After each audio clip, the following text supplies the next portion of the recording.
Amis cinéphiles, bonjour, c'est François et aujourd'hui je vais vous parler de comédie. Alors non pas de comédie contemporaine, vous l'imaginez bien, mais plutôt d'une des plus grandes farces politiques de l'histoire qui s'est érigée en héritière directe du dictateur de Charlie Chaplin. Il s'agit de To Be or Not To Be, ou Jeu dangereux en français, d'Ernst Lubitsch. Allez, c'est parti!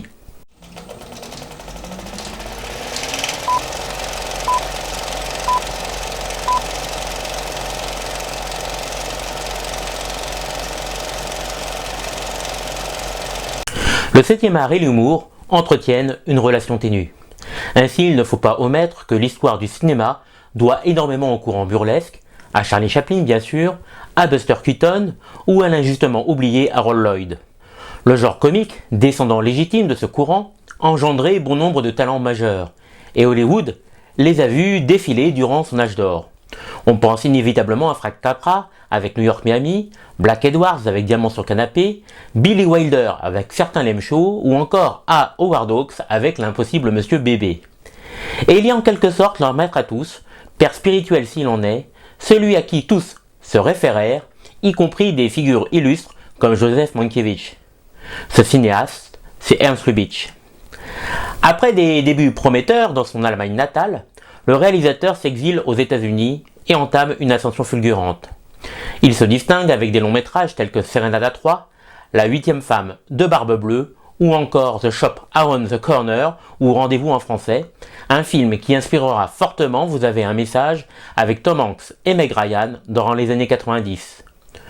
Authentique étoile filante, puisqu'il décédera brutalement en 1947 à l'âge de 55 ans, Ernst Lubitsch a non seulement démontré une forme de génie dans le domaine de la comédie, mais en a surtout initié de nombreux codes. Le critique français, Michel Simon, soulignait d'ailleurs à l'occasion d'un entretien son importance, l'aura qu'il dégageait et sa capacité à faire rire sans jamais forcer le public avec une aisance quasi naturelle, tout comme le faisaient Charlie Chaplin ou Buster Keaton avant lui. En outre, il n'hésitait pas à injecter à ses travaux une part de réflexion sociale et politique, toujours de manière sibylline, conformément aux exigences de la litote en usage à l'époque. Ainsi, il transpose la crise de l'emploi américaine dans les rues de Budapest dans Rendez-vous, ou égratigne les valeurs familiales traditionnelles dans Serenade 3. Ernst Lubitsch prône une forme de liberté nouvelle, presque dérangeante. Toutefois, rien ne prépare le public et encore moins les critiques au choc de 1942, celui provoqué par To Be or Not To Be. En 1940, Charlie Chaplin accouche du dictateur, l'un de ses longs métrages les plus célèbres, qui clôturait d'une certaine façon l'ère du burlesque. Avec cette farce politique, il critiquait les affres du nazisme avec un humour ravageur, bien qu'il avoue des années plus tard qu'il ignorait l'ampleur des horreurs perpétrées par le gouvernement hitlérien, regrettant quelque part son entreprise. Lubitsch, quant à lui, écarta tout remords pour mieux mettre en exergue la machine inique allemande et alerter le monde de la catastrophe qui se déroulait outre-Atlantique. Tout comme Charlie Chaplin, Lubitsch était juif et se sentait d'autant plus concerné par ce sujet brûlant. Voilà pourquoi il proposa ce pamphlet qu'est To Be or Not To Be, traduit de manière assez simpliste par le titre Jeu dangereux, un chef-d'œuvre satirique qui épouse à la fois toutes les thématiques chères à Ernst Lubitsch, son phrasé légendaire et son amour pour le théâtre.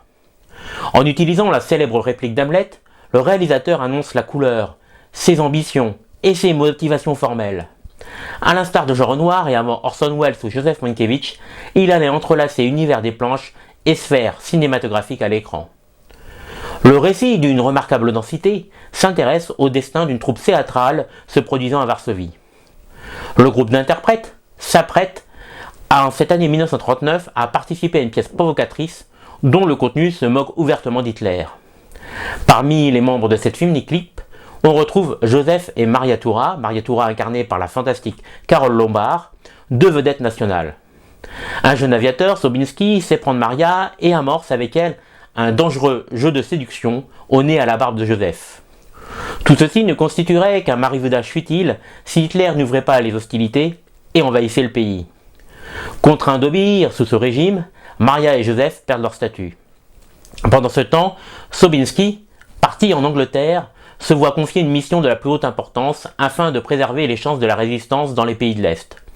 Il doit intercepter le professeur Sileski, un agent double pour le compte de la Gestapo, qui compte bien trahir les Alliés et offrir des documents confidentiels aux Allemands basés à Varsovie.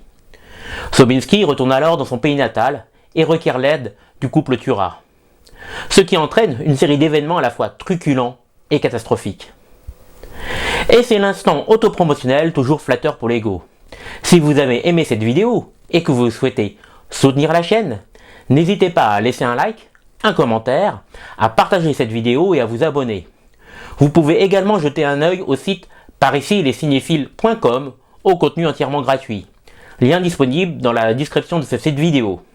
Vous pourrez y trouver des critiques dédiées aux dernières sorties, ainsi que des dossiers ou billets d'humeur concernant aussi bien le cinéma du patrimoine que de genre.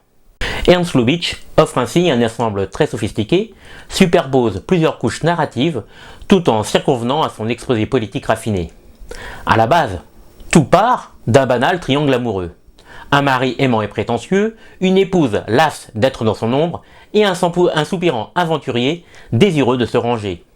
Leurs certitudes vont être bouleversées par l'irruption des soldats et de la guerre sur leur territoire. Ainsi, la jalousie, l'espoir, la passion vont être relégués au second plan, du moins en apparence, au profit d'enjeux à l'envergure considérable. Lubitsch appose alors tous les ingrédients du film d'espionnage dans son histoire, qui rejoint par conséquent la grande histoire.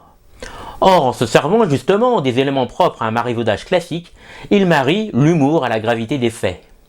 Chaque mouvement, chaque faux pas du couple Turas ou de Sobinski s'impose comme un ressort du scénario.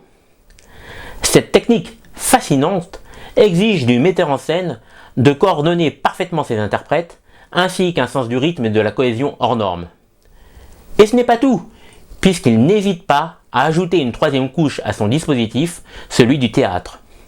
En baptisant son film avec la réplique d'Hamlet, il rappelle la tragédie en cours, bien que le fameux monologue du héros shakespearien prête ici au rire et à la confusion, source de discorde et de malentendus. Chacun joue un rôle précis dans le plan élaboré pour contrecarrer Sileski et la Gestapo, mais ce faisant, les comédiens et comédiennes de la troupe endossent le rôle de leur vie, d'autant plus que celle-ci ne tient qu'à un fil, ou plutôt à une parole mal placée ou à une performance inaboutie. Bien plus qu'une mise en abîme, dans la lignée du Carrosse d'or de Jean Renoir, To Be or Not To Be fusionne en son sein réalité et imaginaire, quotidien et illusion des planches, afin d'appuyer une vaste machination du bien et prévenir du pire. Et quand l'un des protagonistes s'imagine en Shylock du Marchand de Venise, clame le texte qui lui tient à cœur, sa prestation s'opère non pas devant des spectateurs sous le charme, mais devant une horde de soldats prêts à l'exécuter. Cette scène amuse autant qu'elle glace le sang. Et pour consolider ce procédé audacieux, Ernst Lubitsch infuse l'humour par le principe de répétition, en réitérant encore et encore les mêmes gestes, les mêmes mots et les mêmes séquences, ceux par les mêmes protagonistes. S'il n'est point à l'origine de cette approche, Chaplin par exemple l'employait avant lui, Lubitsch l'utilise toujours à bon escient. Le public contemporain, familier avec cette technique, la juge souvent lourde car très mal exécutée.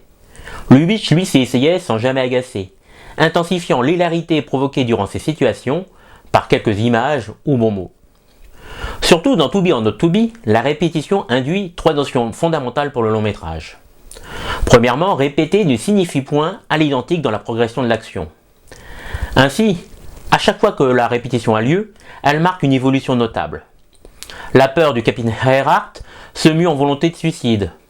Le moment où Sobinski s'éclipse durant la pièce se juxtapose à des transitions précises, c'est-à-dire le passage du temps de paix et de l'amour à celui de la guerre. Et enfin, il y a les numéros de Joseph Turas, déguisé en Sileski, dont les errances amènent à le trahir. Ensuite se pose la question du rapport entre la répétition et le comédien. Ce dernier a besoin de répéter et encore dans le monde réel afin de parfaire sa prestation. Dans le film, il ne peut pas. Il joue sans filet. Pour le rattraper et répéter les mêmes gestes ou les mêmes paroles lui permettent de dissimuler ses doutes et ses faiblesses au grand jour. La connotation binaire entre deux principes distincts s'avère remarquablement gérée. Pour finir, répétition et humour mettent souvent en exergue la vanité masculine chère à Lubitsch, qui transpire dès que Joseph persuade son interlocuteur qu'il est le plus grand acteur connu, qu'officiers, aviateurs ou espions essaient de séduire Maria tous de la même manière, ou que les saluts nazis sont prononcés en chœur. D'ailleurs, Lubitsch se gausse de cet acte symbolique dès l'introduction, avec justement une séance de répétition pour la pièce à venir, visant à se railler du régime nazi, de ses méthodes et de ses coutumes. Or, si cette reproduction vire à la reconstitution par la suite, elle ne modifie en rien le regard porté sur un geste autant mécanique que soumis à une aliénation. Et puis il y a un dernier aspect fascinant qui se dessine dans ce To Be or Not To Be, à savoir la question des doubles et des faux semblants, ou quand le masque du persona permet aux uns et aux autres de se fondre dans un décor hostile, de tromper l'ennemi tout en riant à ses dépens, et d'afficher toute la palette de son jeu.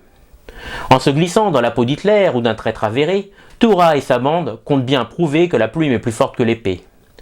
En lieu et place de conversations à bâton rompu, le cinéaste préfère instiller une dose d'humour supplémentaire, bien qu'il ait conscience des risques encourus par les protagonistes. Ces derniers, Joseph en tête, en rajoutent, quitte à s'aborder leur couverture. Durant ces instants, un mélange de pathétisme et de stupidité se dégage des interlocuteurs nazis, tellement aveuglés par leur idéologie et les ordres qu'ils ne voient pas l'évidence sous leurs yeux. Lubitsch rappelle avec ses doubles la toile de fond déployée jusque-là ou comment le théâtre entrelace le milieu de l'espionnage. Ici, être ou ne pas être revêt un sens polymorphe puisque se déguiser devient synonyme de survie et constitue la clé d'une victoire sur le long terme. Et derrière tout cela se dissimule le metteur en scène, celui de la troupe dans le long métrage, alter ego non avoué d'un Lubitsch lui-même. Il tire les ficelles et souhaite plus que quiconque trouver une issue favorable pour tous ceux et celles frappés par le conflit. Car au-delà de la farce, To Be or Not To Be se pose en message d'espoir et de paix. Si Lubitsch opte pour la dérision, après tout on peut rire presque de tout, il ne se voile jamais la face en opposant la monstruosité à l'humour. Une leçon décapante de cinéma.